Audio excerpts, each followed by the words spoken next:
You nervous about it? Hey, we're excited. Oh, are you? Why are you excited? Thank you, Van Grafton. Hello, Drew. Drew, you seem very quiet this morning, like you're angry. Andre. What are you mad at this morning? Who do you feel like you got a potential going down?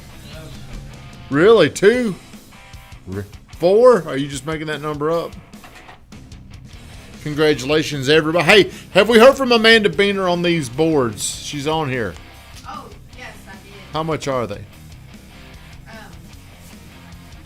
How much are them boards if I buy 100 of them? Are they the same price or can I? They're roughly about the same. Are they? All right, good morning, everybody. As always, we start the morning grind with 60 seconds of gratitude. Man, the other day, my gratitude was about Notre Dame's 11-1 season. And yesterday, Brian Kelly took the head coaching job at LSU.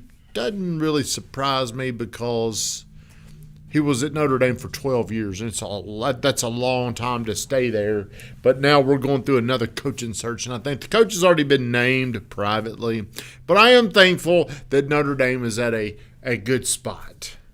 Because a lot of my life, Josh, I've cheered on a team that meant a lot to me.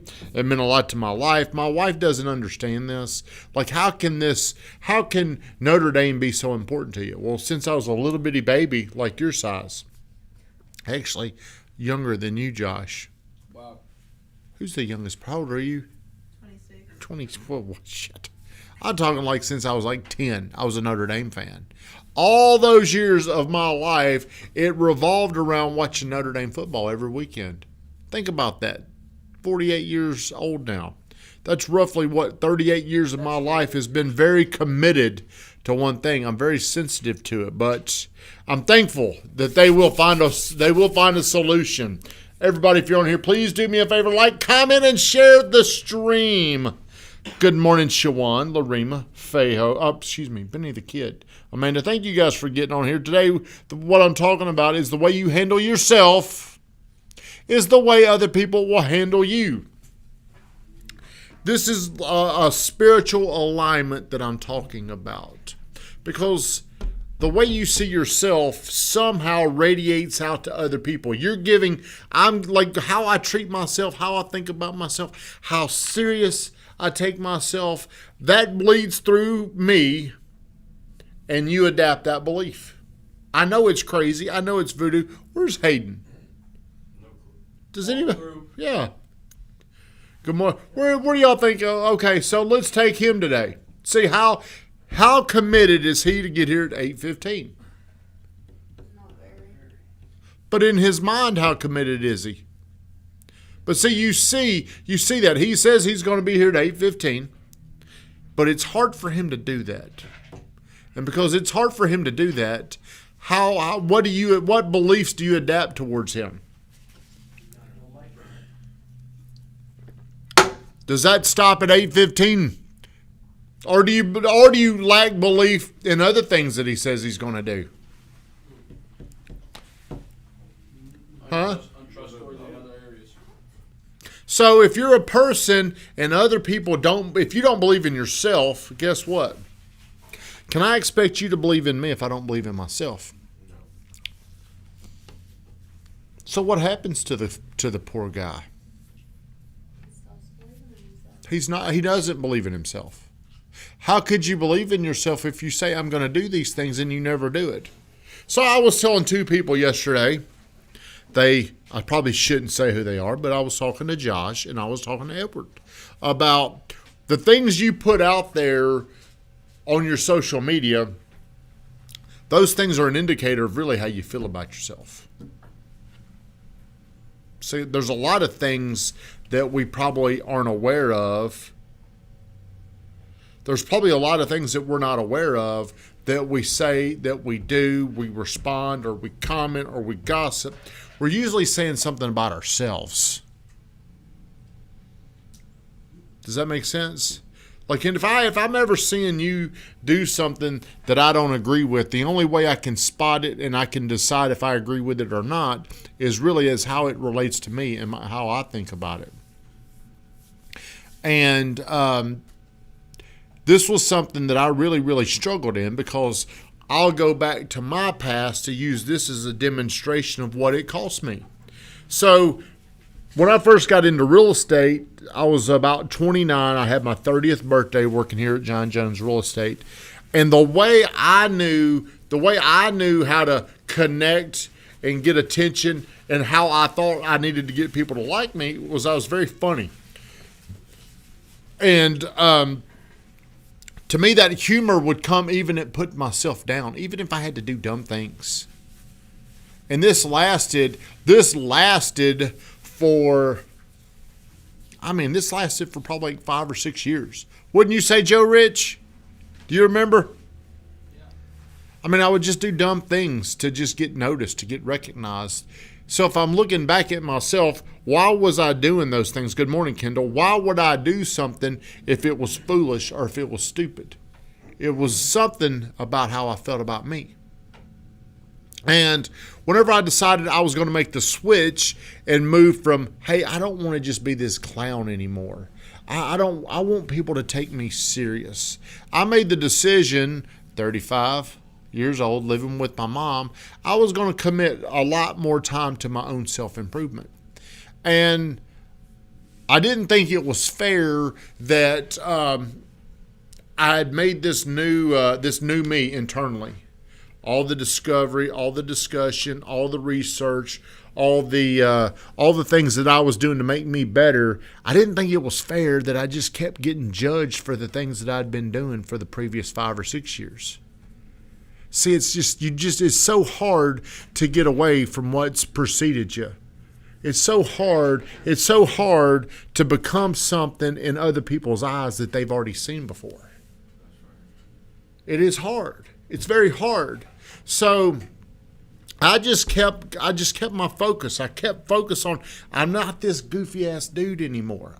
I'm starting to take myself more serious. But I gave everybody, good morning, cousin Noah. Thank you for getting on in. Congrats to Noah. I should have been thankful for you too, man. That was awesome what y'all did, pulling out that deal with all those offers. Congratulations to Noah and Benny the kid. I didn't think it was fair that everybody kept judging me as like a fuck off. That's as an unsuccessful person. But at the end of the day, I'm responsible for how they thought about me. I'm responsible for the way they predetermine this is who you are and this is where you belong, and I'm going to keep you there until I don't keep you there anymore. So I had to continue to fight and struggle to identify this new person. And that new person was who? Good Time Tommy. Think about this. I'm a goofy ass dude that now becomes Good Time Tommy. You know what people are telling me? You just want to go out and have fun. This is a mistake, man. You're trying to get away from this, and now you're becoming this person. What are you doing? What are you thinking? This is never going to work. Now people are just going to double down on what they thought about you. That was kind of the edge that I needed. That was, for the first time, I was really on a mission to prove people wrong. And I've never really been one to want to prove other people wrong, because I've always been more interested in improving myself without worrying about other people. But this was the first time that I was in a position where, man, I got to prove this motherfucker wrong. Pardon my language, Josh, but that's how I was thinking, because I would hear these people, they were saying nice things to me, but then they would go behind my back and they were saying, man, he's a clown. He's just like he's putting this on there. And it was like this fuel that I needed, man. It really developed this intensity, this urge to move to another level in my life that I'd never experienced before. So how do you outgrow this? How do you change that? I can make it very simple. It was a decision that I made. 35 years old, Tim Dutton said, dude, you're running out of time. You know, you talk about all these things you want to become, but you're running out of time. Had crazy amounts of debt, behind on several mortgage payments on several different houses. At this time, I was confronted with accepting that I was a loser. That's how I was looking at myself. Like, there's enough data in front of me now to where I can go ahead and just make it official. What everybody is saying about me is true. I ain't panning out. But can you do this? Can you confront this without becoming aware? All this begins with having the awareness to accept the truth. 35 years old, I was confronted with it. And then I'm looking back at all the mistakes I've been making all of my life. And this really came down to one thing. I never had enough belief in myself to act different other than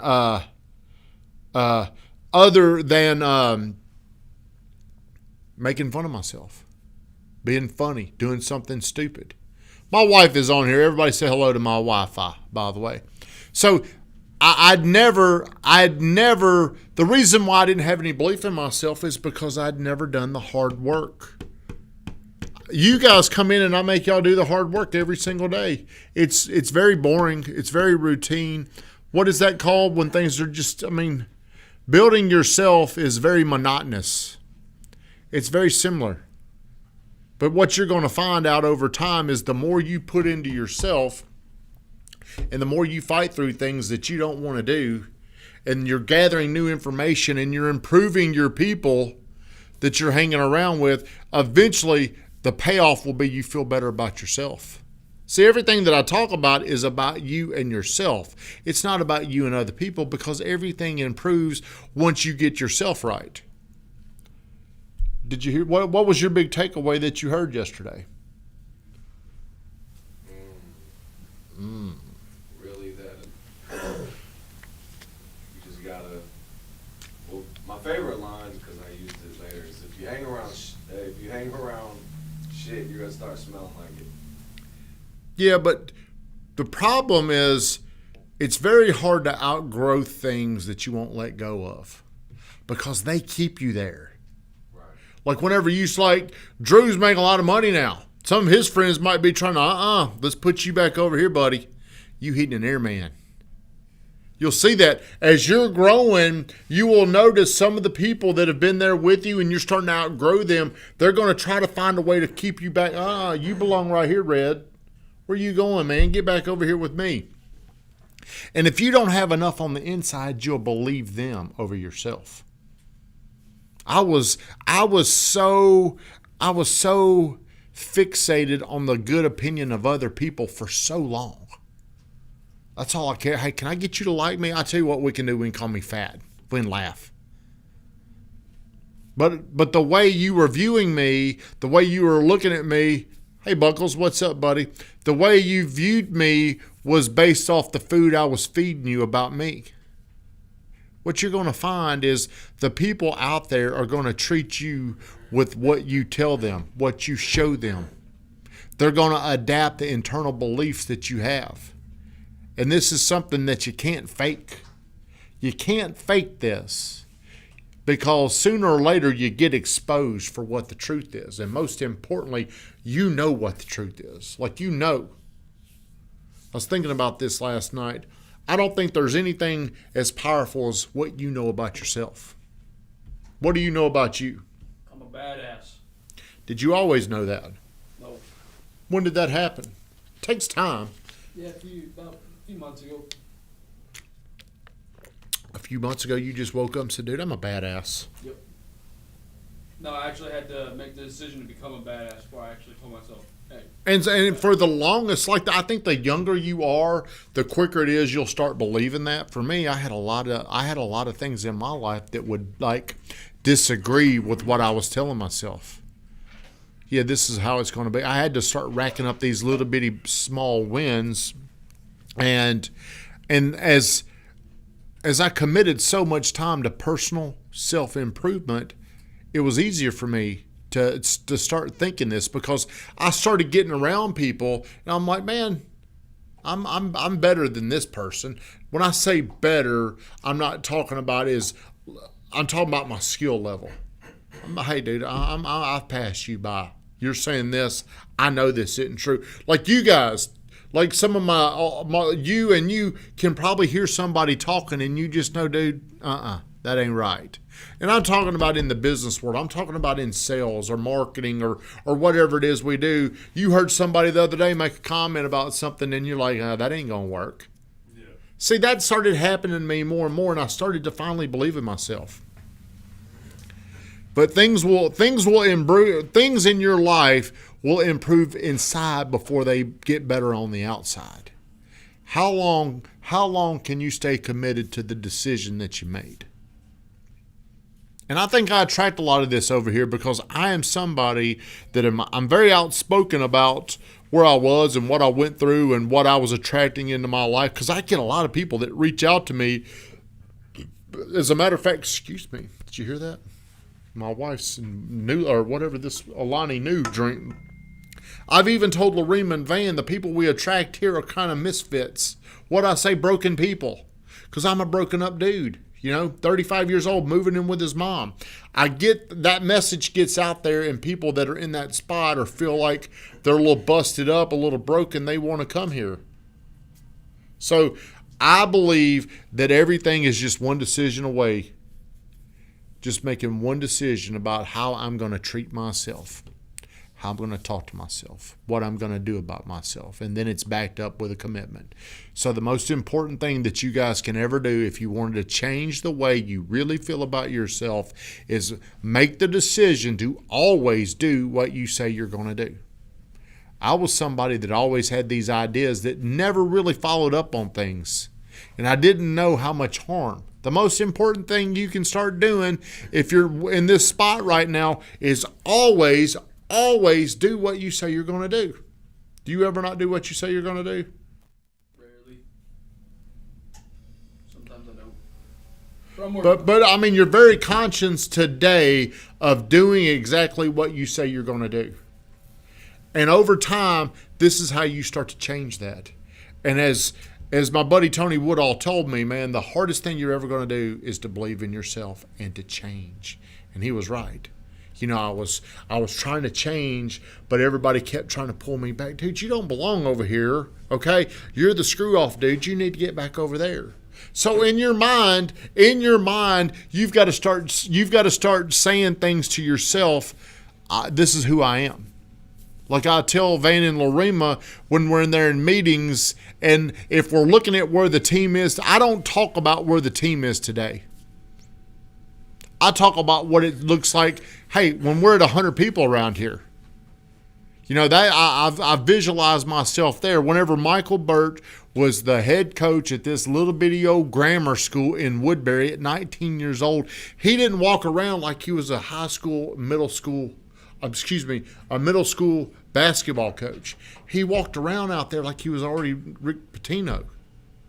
How do you do those things? It comes down to this. Always telling yourself, I'm going to do this, and I'll follow through.